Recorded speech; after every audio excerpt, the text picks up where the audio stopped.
email? What does it mean? Communication is the imparting or exchanging of information or news. The single biggest problem in communication is the illusion that it has taken place. Conversation is the oral exchange of sentiments, observations, opinions, or ideas. Forbes Books Radio presents The Conversation with Clinton M. Padgett. Welcome back to part two of my discussion with Rob Biesenbach, communication expert, Second City actor, and best-selling author of Unleash the Power of Storytelling. We pick up the conversation with me asking Rob about the differences and similarities between B2B and B2C storytelling. Now, one of the things that I read that surprised me a little bit was that you mentioned in the book that B2B storytelling is really no different than B2C storytelling. And I'm glad that's the case, but why is that? Because your audience is quite different, right? Yeah, bees are run by peas. I mean, businesses are run by people. And, I think what triggered that in me is I saw some article, and it must have been just some legacy junk that was on somebody's website, but it said, in a business to consumer transaction, it's decision-making, consumer decisions, buying decisions are often governed by emotion, loyalty, trust, blah, blah, blah, all these other things. In a B2B transaction, it's strictly based on cost, schedule, and some other thing. And I'm like, really? I mean, I've worked in B2B. I've worked in B2B. In a PR agency, we pitched businesses all the time, and they were people who cared about their business and loved their business and were proud of the heritage and the products of that business. And stories work. Yeah. It's crazy. You gave an example. I don't know if it was around B2B or not, but you talked about writing you did a book for a law firm, and you talked about really the clients of that law firm. Yeah. You didn't really mention lawyers by name, but you talked about making this book, and it ended up getting business for the client. That was brilliant. That was really an enlightened client, and a business partner and I came to them with this idea. He had done it before at another law firm, and instead of these long timelines about this partner met this partner and they formed, and then they added this office, and then they all that junk. Nobody cares about that. They told these amazing stories about their clients. And, I had like 200 words to write a story for 25 clients. And it was always it was fun. And it was a fun book, and people loved it. Yeah, you said it was very successful. Because the point is not look at us. It's look at our great clients. Judge us by the company we keep, and of an old advertising slogan. You talked in this story also brings up my next question, which is you said that in a corporate environment, there are people that can suck the life out of a story. And you're talking about people wanting to make changes necessarily to the book. So how can we avoid that? Because there will be people who are, for whatever reason, this could be illegal language or whatever. There's always somebody who wants to change a story. I think the example you give it, you can't call out only one department. You have to call out all five. And so how can we avoid that? Yeah, you have to give the precise title of this department. It's 7 words long instead of just shorthanding it in lowercase letters. All of that stuff can kill a good story. And also, Matthew Dix writes about the 4 lies of storytelling, 4 lies, the things that are fair game. You can tell a story out of sequence. You can condense time or characters. And to me, what I call the mother of all storytelling lies is omission. So maybe you got a rags to riches story of your company, and it was doing great, and then it doing great again, and then it fell back, doing great, and like all these zigs and zags. And when we don't need every step of the journey, we just need that things were going great, big struggle and conflict, overcame it. Condense. Yeah, I think you even gave an example about not having to be exact, and you talked about not having, I want to say, climbed or skied or something in 10 years. It had really only been 9, and the picture you showed wasn't even of that trip. It was like 14 years ago, and I think the way you said it was somebody who was there or knew you wouldn't have to say it was a lie. It was close enough. You get the point. Yeah, and that's my litmus test on stories, because yes, you should tell true stories. You shouldn't make up stories, but when you're condensing, I always ask myself if another person who witnessed that story that day or was part of that story, if they read or saw this story, would they recognize it as being essentially true? And I talk in terms of little t truth and capital T truth. Little t truth is every little fact and movement and data point. Big T truth is what was the big takeaway? What was the essential lesson? Yeah, the back passenger tire was flat, and the person says, "No, it wasn't. It was the front driver's side." Okay, there was a tire flat. That's what really matters. Yeah, exactly. Remember, we had to get out and change a tire. That was the point of the story, not which one. Right. Yeah, it was near exit 52. No, it was exit 65. I remember because there was a Wendy's. No, Burger King. It's just. And it was a really windy day that day. So. Yeah. Now, you say we need to build a collection of stories before we need them. So why, and what are some suggestions on how we might do that? Yeah, I have a story audit tool, and I keep telling myself I should come up with a more positive name than audit, but story inventory, story bank. But my contention is that everyone, every professional, every person should have a bank of stories ready to go for any predictable issue that comes up. So you do an audit. Who are the people I most need to influence? Well, my immediate boss, our board of directors, my customer, make a list. What are their biggest concerns? Cost, schedule, overruns, human capital, whatever it might be. How can I scour my experience and think, where have I come across this issue before? How can I put that into a story and be ready with it? Oh, I know you're concerned about X. This reminds me of a time when, I saw a really good example of that actually after I'd read this chapter. Again, it must have just stuck in my head because over the weekend there was a show, and I won't go into all the specifics of which show because it doesn't really matter, but there was a show. See, I learned. And they interviewed Ann Tyler. And I don't know Ann, but she apparently is a very prolific author. She's a Pulitzer Prize winning author of 24 different books. And she has her, one of the things you listed, I think, was a storage system. It was one of the things you need. And her storage system was what she calls her blue box, which is where she keeps all of her story ideas. She says she'll be walking down the street and she'll hear a passerby say 2 words and she'll think to herself, I wonder what that was about. And she said, that's where stories come from. And she'll write that down and she'll put it in her blue box and that'll eventually make it into one of her books, which is, I think, fascinating. Oh, cool. Yeah, that's a great idea. About what resonates with me in finding that thread is like I said, I find stories everywhere. I find stories on a road trip looking at a plaque about Lake Superior. I find stories in music, in the line at the grocery store, traffic, everywhere.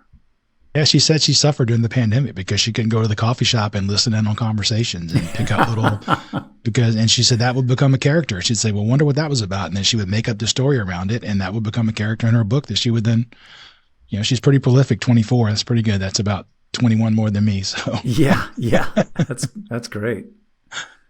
So, telling a story can mean more than one thing, right? So we've been talking about telling a story as in historical event or to get a point across, but telling a story when I grew up was telling a lie, telling a fib, telling a story. And some people say a little embellishment never hurts. And I want to add, we kind of touched on it, but I want to drive it home a little bit. Do facts matter, or should we just follow the old advice of don't let the facts get in the way of a good story? Well, I think I always say that not all facts are created equal. So, whether it happened at 2:44 in the afternoon or 3:11 in the afternoon is probably not consequential. So, little facts like that, I wouldn't say you change the facts, but you do a lot of rounding off. If I say, like, my fiance dumped me on October 2nd, 2008, there's no real significance to that. I could say, 15 years ago, 18 years ago, whatever it was, almost in the late aughts. But if she broke up with me on February 14th, then that's an important fact to have in your story. That really, that's even worse than being dumped, is being dumped on Valentine's Day. So it all depends on the fact. And let's think about that a little more. Like I said, I'm an engineer, and there'll be a lot of technical people who kind of listen to the podcast. So if I'm a technical person and I'm I'm really all about the facts and the data and all. And I think about the old Dragnet show, Just the Facts, Ma'am. Yeah. You know, how can, as an engineer or somebody who's so technically focused, how can I get myself out of that rabbit hole and just paint the big picture? Well, I think a couple of things. Like, well, first of all, if it's a presentation, you don't have to bombard people with every fact. Sometimes it's the rule of threes. Give them 3 key points, and that's usually enough to persuade people, and that's usually the most that they can remember. You can have all those other facts in some kind of document, a leave behind or a white paper or report or whatever it is. It just means you don't have to use every fact when you speak. So I think that's part of it. I'm sure there's more to it as I think about it. Is there anything we can do as leaders to kind of encourage storytelling without it making it feel like it's forced or artificial? Well, I think leading by example is one way. I mean, if people see it in action, then it feels less abstract to them. Giving people some training, giving them books. It could be mine or the millions of other books and speakers there are out there on storytelling to drive home the message for them. But is that a service you offer that people can and hire you to do? Yeah, I do keynotes, I do workshops, and of course the books. So yeah. All right. And are there simple exercises or practices that people can do to become better storytellers? So when you take your training, are there takeaways that they can go back and practice? Yeah, I have a simple structure I use. I mentioned it earlier: character, goal, challenge, resolution. And we walk through some examples like Romeo and Juliet, or we ask them for popular movies or TV shows that are important to them. We break it down. And I tell people, as your homework, be a little more analytical when you're streaming a show or watching a movie or reading a book or listening to a song. Break it down. Who's the character? What's the goal? What's the challenge? How does it resolve, or does it resolve? And the more you exercise that muscle, the more, I think, instinctive it will become to you, and the more maybe you'll look for it and find it out in the world. Now, is there a way to help somebody find their real voice, their true voice? I think that just comes through a process of maturity and knowing yourself. Certainly you can bounce things off of people who know you well and will give you the straight story, as it were. But that's important. I mean, honestly, as a speaker, it took me a while to find my voice. I was trying on different things, like, how did I want to be? I wanted to be, who's that really kind of funny guy who ran a cooking show and did a lot of other things and got very much into the technical aspects of cooking, the ingredients and the chemical reactions. And Alton Brown. Alton Brown. Love him. People said, you remind me a little of Alton Brown. So I thought, I'm going to be that guy who gets so heavily in the detail and is so psyched about it that people it's like infectious, the enthusiasm. Another time I thought, well, I'm going to be this jerk. I'm going to attend conferences and publicly rate the presentations I see. And, and I thought that's not me. And eventually I came around to being me, just who I am. Practical, I think friendly, accessible, no BS, that kind of thing. Yeah, we love Alton Brown. That's a great one. Yeah.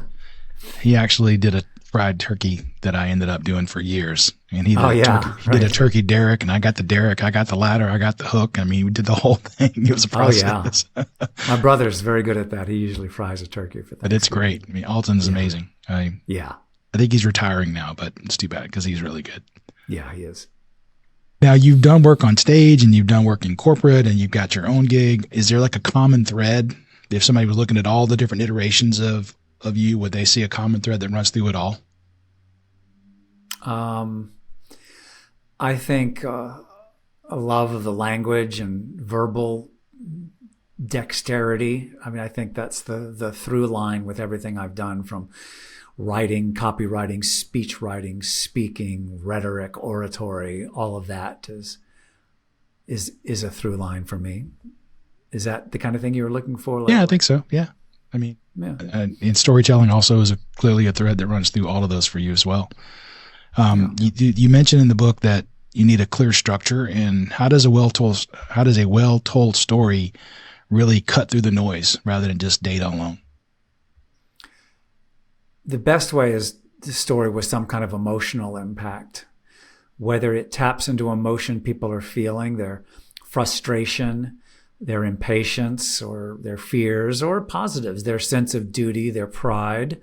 A story that resonates emotionally is more likely to stick with people, and they're more likely they'll buy into it, because emotion is a big part of the way we make decisions. We make decisions based on our gut and our feelings and our trust and instincts and faith. Now, when you're on stage speaking, telling a story, does body language or voice play a role? Yeah, I think so. I'm not a big, I do presentation skills and storytelling, and I don't go super heavy into body language.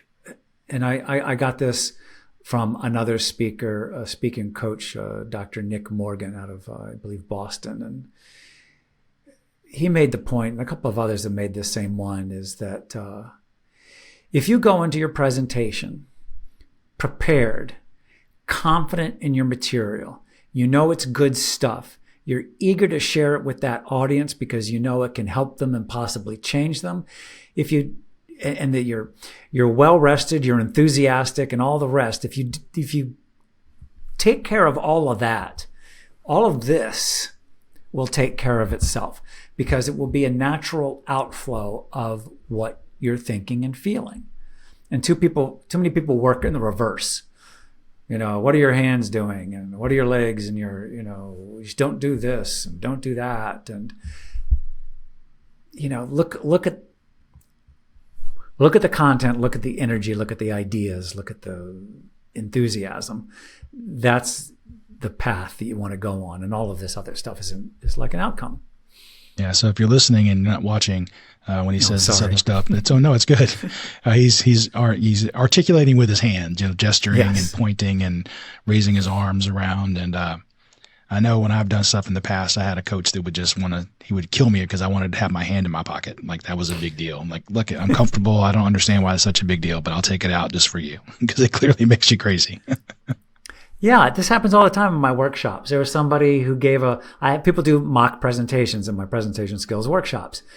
And this one speaker, she pointed at us, and that's a big no-no. You never, ever, ever point at your audience, because it's threatening, it's intimidating, it's all these things. And so I asked anybody who noticed that she pointed, and they said, yeah. I said, did you feel threatened or intimidated? Or no. Because she was bright and enthusiastic and warm and authentic, and pointing didn't matter. And the same thing about if you want to stick your hand in your pocket or cross your arms, all those taboos. Yeah. It doesn't matter. And crossing your arms is a sign of you being closed and stubborn. And it's not going to come across that way unless you are actually closed and stubborn. Yeah, if you point your finger at somebody's nose and say, you screwed up, in an angry voice, then yeah, they may take offense. But big difference. Yeah. I think you gave another example. I think it was in a presentation I saw where you were talking and said, they tell you to find a place in the back of the room and look. And you said, that's stupid, because I'm not looking at anybody. The person in the back row is looking like, well, who's he looking at? Right. Right. And I even heard another speaker do a different version of this. So you stare, if you can't look people in the eye, stare at this spot on their forehead, just above their nose, between their eyes, but just above the eye line. And I said, I raised my hand. Won't that be pretty clear to people? And I forgot what the magic zone was. He said, no, as long as you are more than X feet away from the person. I don't know if it was 5 or 15, because by that time I'd tuned out of the message because it was so dumb. If you're going to speak to people, you got to look them in the eye. You would never, it's just, if you have a hard time doing that, I would say, what else is going on? Are you not confident in your content? Are you scared of this audience? Are they intimidating you? Yeah, I suck it up, Buttercup. A little bit of tough love. Look people in the eye. Well, I think so. I interviewed early on Dr. Sherry Turkle, who teaches at MIT, and she's written several bestsellers. She's a wonderful. I love talking to her. And in one of her books, I think it was called The Empathy Diaries, and it talks about a study that was done in Japan where they found a connection happens, a chemical reaction happens when you make eye contact with somebody. So if you're trying to make a connection, which I think you're doing when you tell a story, it helps to make eye contact, because on some level now you're making a connection with that person, and they're going to feel, I feel seen is kind of the mantra, but I mean, they feel like you see them and you're acknowledging them. So I think that's important. I mean, that's why you're giving a presentation in person, at least, to connect with people, or at least connections is a critical means of persuasion. So yeah, look them in the eye, and hopefully, if you're doing well, you get that positive feedback. And if you're not, maybe that also, if you're not getting that kind of feeling, then maybe that's a clue to switch things up a little bit. 100%, totally agree. As we can begin to wrap up, I'm going to ask you a few questions I always ask all the guests that come on the show. So what's one story you've told that had a surprising impact? I think that my keystone story is, I just call it Estella and the Candy Factory. That's a great one. I retire stories because I kind of get tired of them, and I think my audiences get tired of them. But I've heard from a number of people, they'll never forget that story, or use that story in this, like I'm doing a video shoot, and they say, do the Estella story. And I said, really? Okay. And so that's a big one that people don't seem to tire of. I guess it's got everything. What about on stage? Have you ever told a story on stage and you're just like, wow, that got a reaction that I wasn't expecting? It was in a positive way.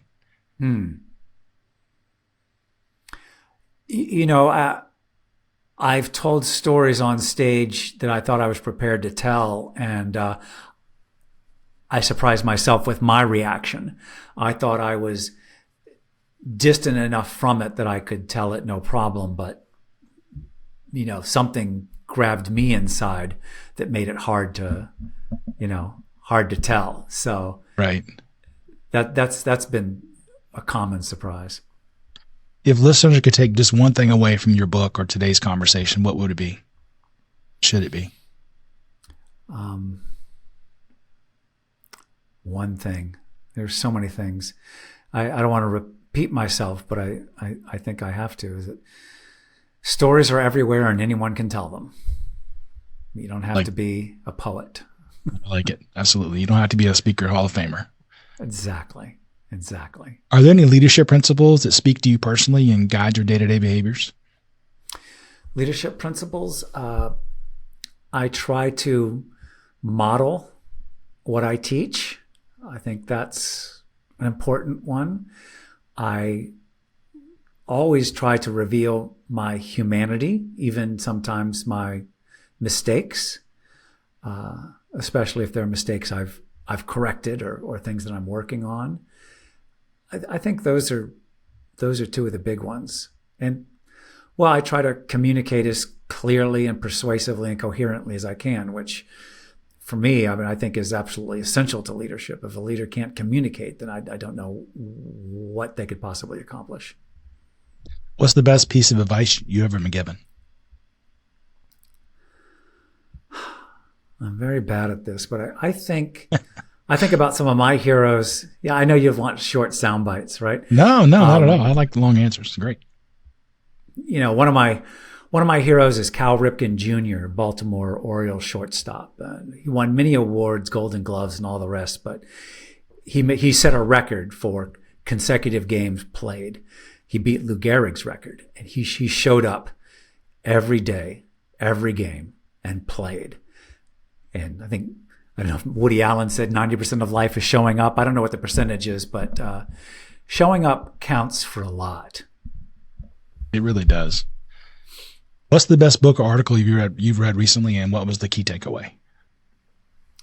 Book or article I've read recently. I read so much.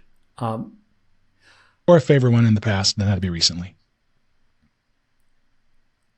Yeah, Seth Godin many years ago wrote a manifesto called Really Bad PowerPoint.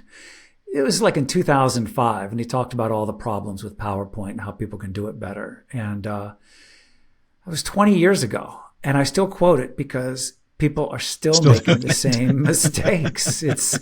So that's been a big pillar of what I talk about. It's crazy. I wasn't going to ask this because this is not a typical question, but since you've done stand-up and you do professional speaking, you ever have to deal with hecklers?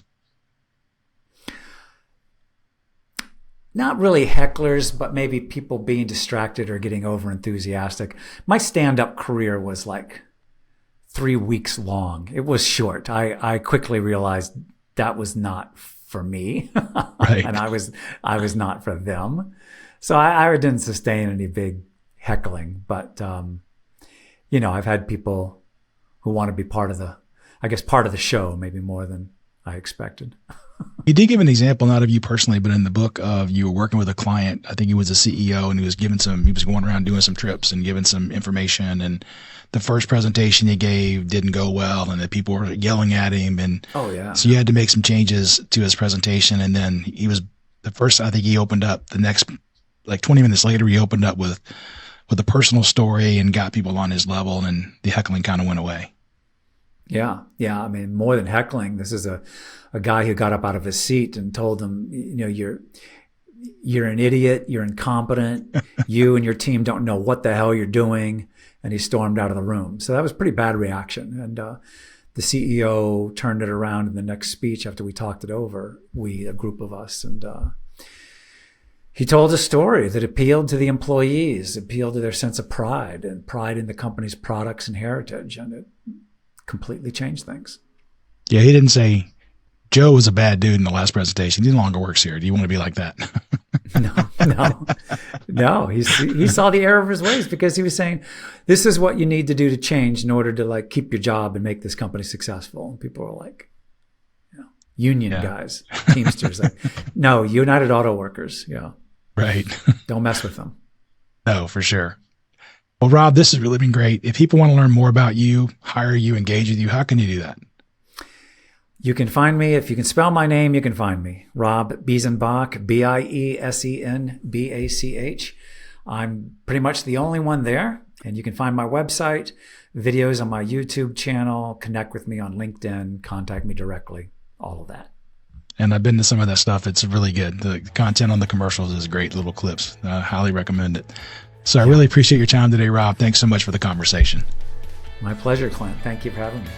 Thanks for listening to The Conversation. To find out more about Clint, go to clintonmpaget.com and pick up Clint's book, How Teams Triumph, Managing by Commitment, at Amazon. The Conversation with Clinton M. Paget is a production of Forbes Books.